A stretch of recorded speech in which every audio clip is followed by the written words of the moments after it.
Hola, yo soy Kevin Dionisio. Yo les voy a dar el tema 2.0 y 2.1, que se trata del tema 2.0 de las teorías de la aparición del lenguaje, ¿verdad?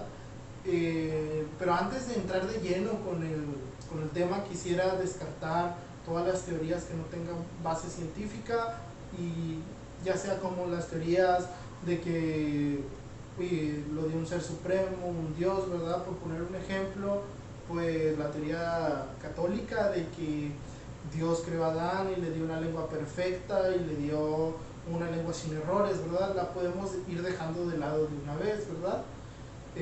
Siguiendo de lleno con las teorías, que son dos, la teoría continuista y discontinuista. En mi caso, yo les voy a hablar de la teoría, de la tesis de continuista, ¿verdad? Que esta busca hallar similitudes que precedan al lenguaje humano tal como lo conocemos, teniendo como principal fuente de investigación pues el lenguaje que se lleva a cabo entre otras especies, ¿sí? Ya que este lenguaje que nosotros tenemos, el lenguaje humano, es algo tan complejo que debió de haber trascendido a través de miles de años para poder llegar a donde estamos, ¿verdad? Y que aún así este lenguaje sigue trascendiendo a través del tiempo y va a seguir trascendiendo a través del tiempo.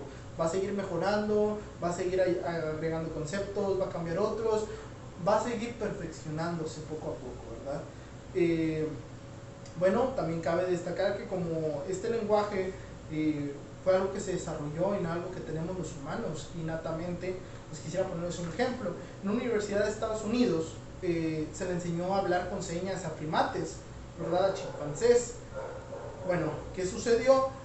Que estos chimpancés empezaron a comunicarse mediante ese tipo de lenguaje con los humanos, dando a entender cómo se sentían, o qué querían hacer, o qué querían comer. Incluso se podía ver a estos chimpancés hablando mediante este lenguaje de señas con otros chimpancés, con otros de la misma especie, ¿verdad? E incluso este lenguaje fue transmitido a sus crías, le enseñaron a hablar con sus crías mediante este lenguaje. ¿Esto qué quiere decir? Que tanto el lenguaje como el conductismo es algo que se aprende y no algo innato que tenemos, ¿verdad? ¿Por qué? Pues por ejemplo, no podemos decir que si el papá es violento, el hijo va a ser violento porque el papá es violento. Pues no, innatamente el niño no va a ser violento, sino que lo que aprende en casa lo va a hacer violento, ¿sí? Entonces se aprende, ¿sí? Igual que el lenguaje, igual que caminar, igual que nadar, se tiene que aprender, no es algo innato que tenemos, ¿sí? Entonces, ¿qué quiere decir esto y qué se puede sobreentender? Bueno, pues que el lenguaje de señas puede haber precedido al lenguaje verbal, ¿sí? ¿Y por qué razón los chimpancés pueden aprender el lenguaje de señas, pero por qué no hablan? Pues es fácil. Por ejemplo, hace millones de años, bueno, miles de años, que apareció el primer hombre, el Homo sapiens, que es lo más cercano que hay entre un primate y un humano. Pues los primates en ese entonces, lo que dice la ciencia, ¿verdad? Es que eran más individualistas, ¿sí?